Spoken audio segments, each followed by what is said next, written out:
The August 26 ban list features a change in almost every competitive format of Magic, most of which are cards players have been asking Wizards to take action on for a long time. Considering that this is a pretty large ban list with some very interesting cards on it, we should just go ahead and get started.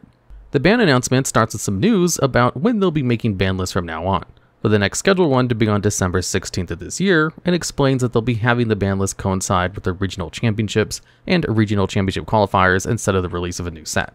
It then proceeds on to Standard, which has very recently undergone rotation and is generally agreed upon to be in an alright place at the moment. After talking about some of the changes in the format caused by rotation, they stated they currently see no issues with the format. That brings us to Pioneer, where 2 cards have been banned. The first is Sorin, Imperious Bloodlord. This is a 4 loyalty legendary planeswalker with a mana cost of 2 and 1 black. It can +1 to have target creature control gain both lifelink and death touch until end of turn. Then if it was a vampire, you put a +1/+1 counter on it. The other +1 lets you sacrifice a vampire, and when you do, it deals 3 damage to any target and you gain 3 life. Finally, the -3 lets you put a vampire card from your hand onto the battlefield, no ifs, ands, or buts. Sorin is obviously a kindred payoff for vampires, which for most of its lifespan wasn't much of an issue. That was until the printing of Vein Ripper in Murder at Karlov Manor. This is a massive 6/5 vampire for 3 and 3 black. It has flying and ward to sacrifice a creature, meaning that if your opponent targets it, they have to sacrifice a creature or the spell gets countered. Finally, whenever a creature dies, target opponent loses 2 life and you gain 2 life. Vein Ripper is an incredibly powerful card, balanced around its high mana value of 6. When being cast normally, it's perfectly fair. However, being able to get Ripper out on turn 3 with Sorin is difficult if not impossible for almost any deck to deal with. Not only do you need a removal spell that can kill the Ripper that early into the game, you also need to have fodder to be able to remove Ripper at all. Now, if this were an all-in combo deck, this wouldn't be that big a deal. You could simply find the removal spell, let it drain you for a bit of life, and 2-for-1 you, and be done with it, as you'll probably be in a good spot for the rest of the game. Unfortunately, both of these cards were more than capable of being played in red-black mid-range shells, which were already one of the best fair decks in the format. This led to the rise of a deck called Red-Black Vampires, a powerful mid-range deck that just happened to have a broken combo in it. This made the Vein Ripper combo much worse in 2 ways. The first is that the deck was already playing cards like Thoughtseize and Duress, allowing them to look at your opponent's hand and take key cards. If they drew the combo, you could say goodbye to any removal you had that could stop Ripper. On the other hand, they also had lots of spot removal like Fatal Push, so they would also spend the first couple of turns removing anything you played if they weren't ripping cards out of your hand. This means that it can be hard to stick a creature on the field for when the Ripper comes down, which you need in order to be able to play Ripper's ward cost. The second big issue is that the deck also had a ton of other threats to contend with even after you killed Ripper. If you get past the Sorin combo, then your opponent could probably just play Fable of the Mirrorbreaker or Sheoldred the Apocalypse, cards that are honestly pretty close to Vein Ripper in terms of needing to be removed immediately. So, after you lose part of your board and removal spell to deal with Ripper, having to do so through all of your opponent's interaction, they can just play another huge threat that you have to remove immediately or lose on the spot. This is without even mentioning that we still have Sorin in this scenario, who can start using his abilities to buff their board and maybe even cheat out another Vein Ripper if you don't find a way to kill him quickly.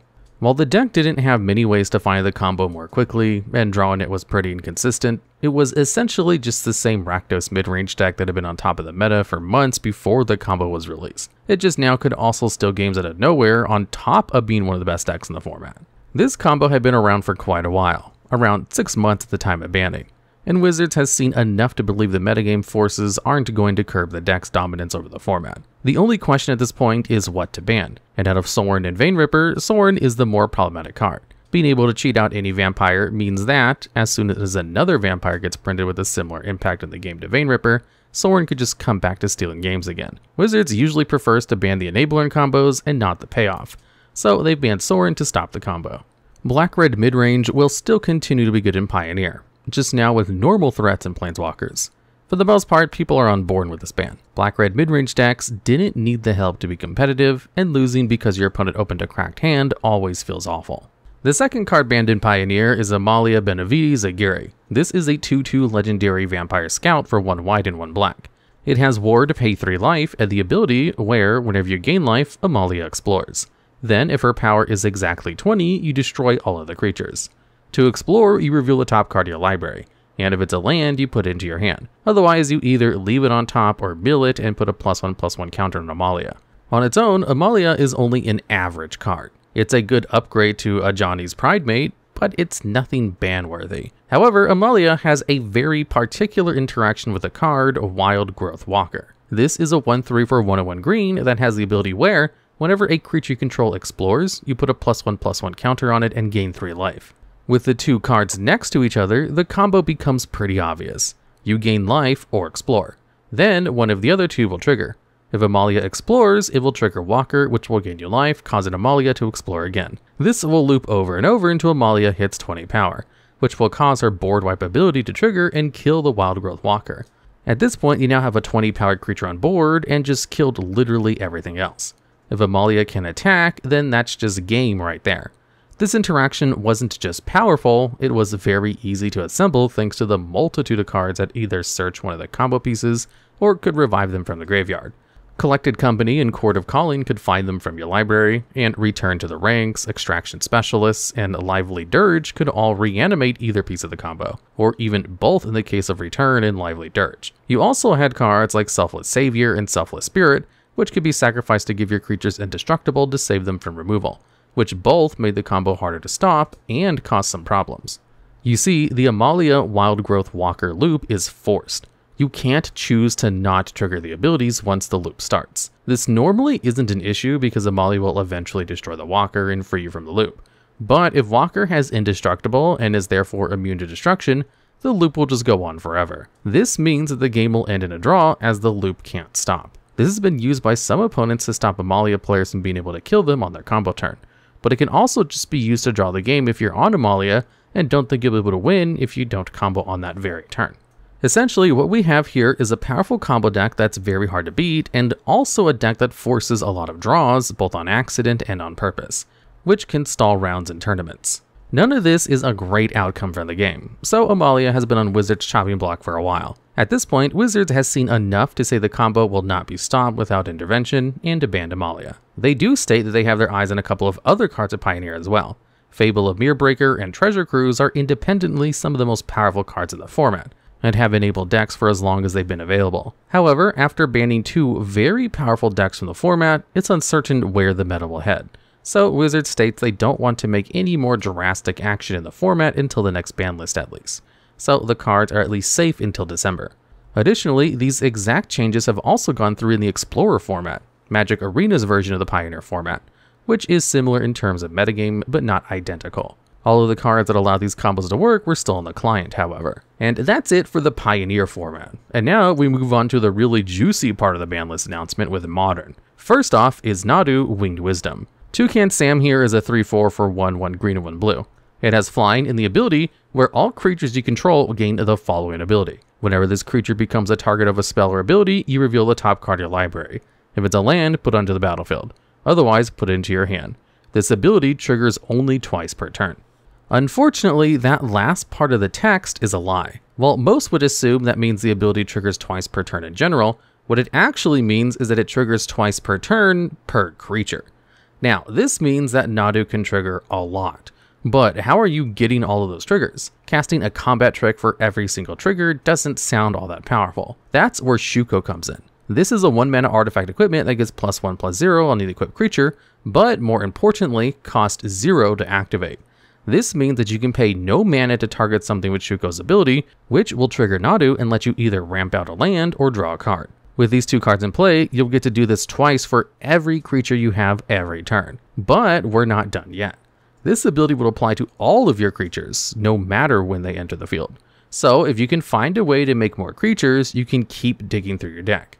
That's where Springheart Nantuko comes in. This is a 1/1 enchantment creature for 2 mana who has a few abilities. But the important thing for right now is that whenever a land enters under your control, it will make us a 1/1 token creature. We can target this token with Shuko to draw 2 more cards or ramp 2 more lands.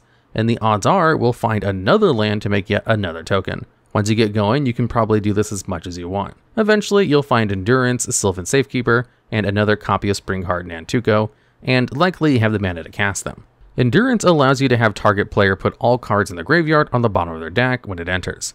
Nantuko can actually be attached to a creature and make token copies of it off its landfall trigger, which can let you put your graveyard on the bottom of your library any number of times. The final piece is Safekeeper, which allows you to sacrifice your lands. Once you have an Endurance in play with a Springheart Nantuko on it and a Safekeeper, you'll be able to sacrifice your tapped lands to put them into your graveyard. Then, every time you hit a land, you'll be able to put those lands back into your deck to draw them off of Nadu again, essentially giving you a little loop you can do to untap your lands. This loop allows you to draw your entire deck and make infinite mana with enough repetition. And once you do that, you can win basically however you want. Eventually, this will let you channel Bosenju Who Endures and Ottawa Sorin cities infinite times to get rid of all your opponent's non-basic lands and bounce their entire field and gain infinite life by looping Haywire Might. But the exact details are convoluted and unnecessary to know for the purpose of this discussion. You also do draw your entire deck by doing this, so you'll have all of your lands in play and any 7 card hand you could want after doing this combo. So it's not like your opponent can punish you. This was, well, ridiculous. It was very hard to beat the deck as it was a very resilient combo that had outs to basically any hate card before they could be relevant. Similar to Amalia, it also caused lots of issues logistically. The combo was horribly long and convoluted, and it was very difficult to track every moving part of it. It also took a very long time to perform, which could hold up tournaments if the players didn't simply scoop once it started. All of this led to the card being banned after only 73 days in the modern format. Now, there's a lot to discuss here, which is probably why the lead designer for the set, Michael Majors, wrote a companion piece to the ban announcement explaining Nadu's design history and why this was allowed to be printed in the state it was. Ultimately, the card was a big mistake, and something Wizards should have caught before it went to print. Hopefully, Modern Horizons 4 won't introduce yet another Commander-focused legend that ends up destroying the modern format. The second card banned in Modern is Grief, the second banned member of the Evoke Elemental cycle from Modern Horizons 2. This is a 3/2 elemental invocation with a mana cost of 2 and 2 black. It has Menace and the ability where, when it enters, you look at target opponent's hand. You choose a non-land card from it and they discard that card. Finally, it has Evoke, exile a black card from your hand.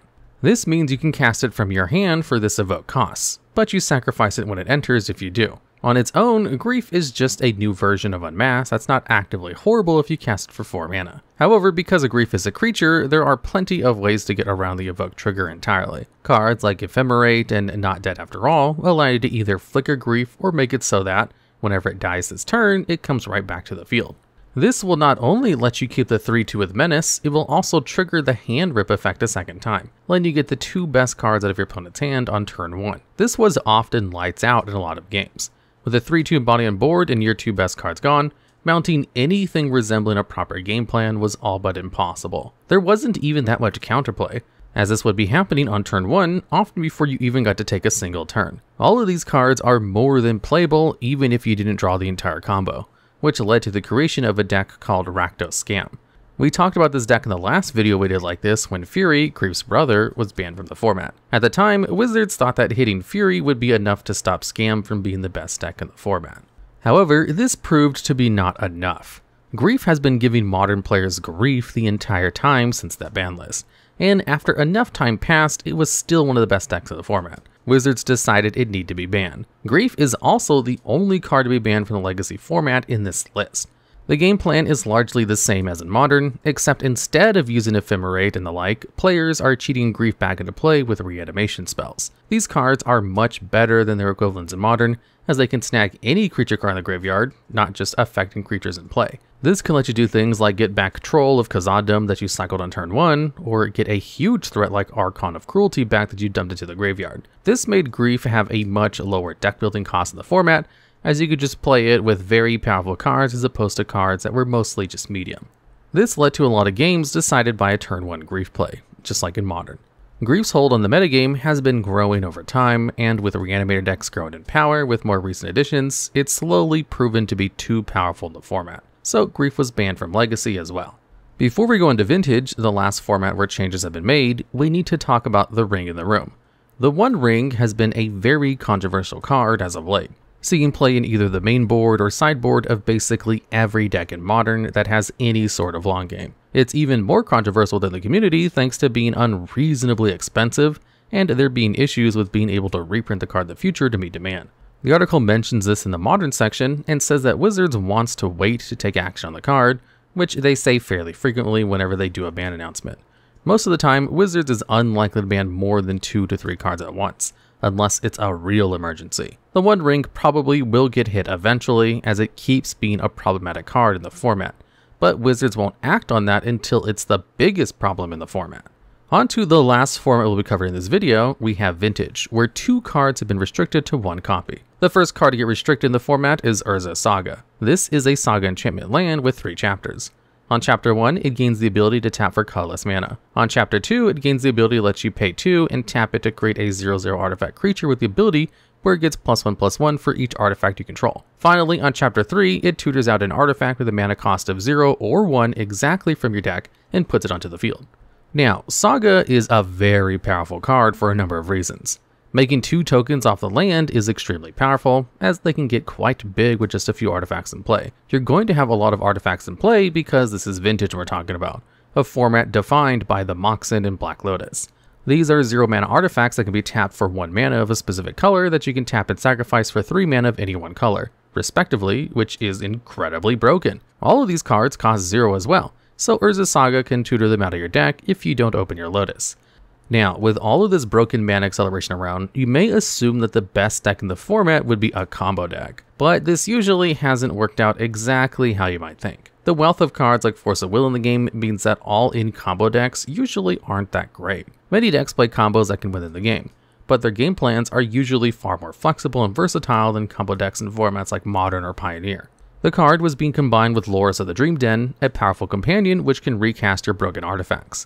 This would let them play disruptive spells early and then take over the late game until they could put together a Time Vault combo. Urza Saga gave the deck a ton of consistency, allowing it to both make huge threats if they successfully slow down their opponent in the early turns of the game, or tutoring out a Lotus or Manifold Key, which would usually let you do your Time Vault combo on that turn. Having 4 Sagas just made the deck too consistent, so Wizards decided to restrict the card to 1 copy to make finding your broken artifacts harder, as well as led to less games where Urza Saga tokens won the game in combat. The second card restricted to 1 in the format is Vexing Bauble. This is an artifact with a mana cost of 1. It is the ability where, whenever a player casts a spell, if no mana was spent to cast it, you counter that spell. You can also pay 1, tap, and sacrifice the bauble to draw a card. Remember all those broken 0 mana artifacts I mentioned earlier? Vexing Bauble was a way of stopping your opponent from using any of them without messing up your plays at all. You could cast all the 0 mana spells in your hand, then cast the bauble to stop your opponent from doing the same. Then, if you ever needed to cast a 0 mana spell, you could just sacrifice it to draw a card and be totally fine. Now, you may say, isn't it good that Bauble forces players to not rely on all these broken cards? And the answer is no, because it doesn't actually do that. Because Bauble is completely one-sided. Players could just play in a deck with all the other broken restricted mana acceleration. They never actually had to make that choice. This is not like cards such as Trinisphere or Chalice of the Void that can shut down these decks. These cards have strict deck building requirements that keep them out of every single Vintage deck. Not to mention that they are also restricted because they're still really powerful, even if Shops is the main place they see play. Bauble being able to sacrifice itself to draw a card makes it more like a one-sided I win button and less like a targeted stacks piece that different strategies can use to fight back against the most broken cards in the format. The fact that it also turns off all of your opponent's Force of Wills and Dazes during your combo turn just makes it even more toxic in the format. It basically is a no drawback version of cards that are currently restricted to 1 in Vintage already. In order to make Vexing Bauble less of an issue in the format, Wizards decided to restrict it.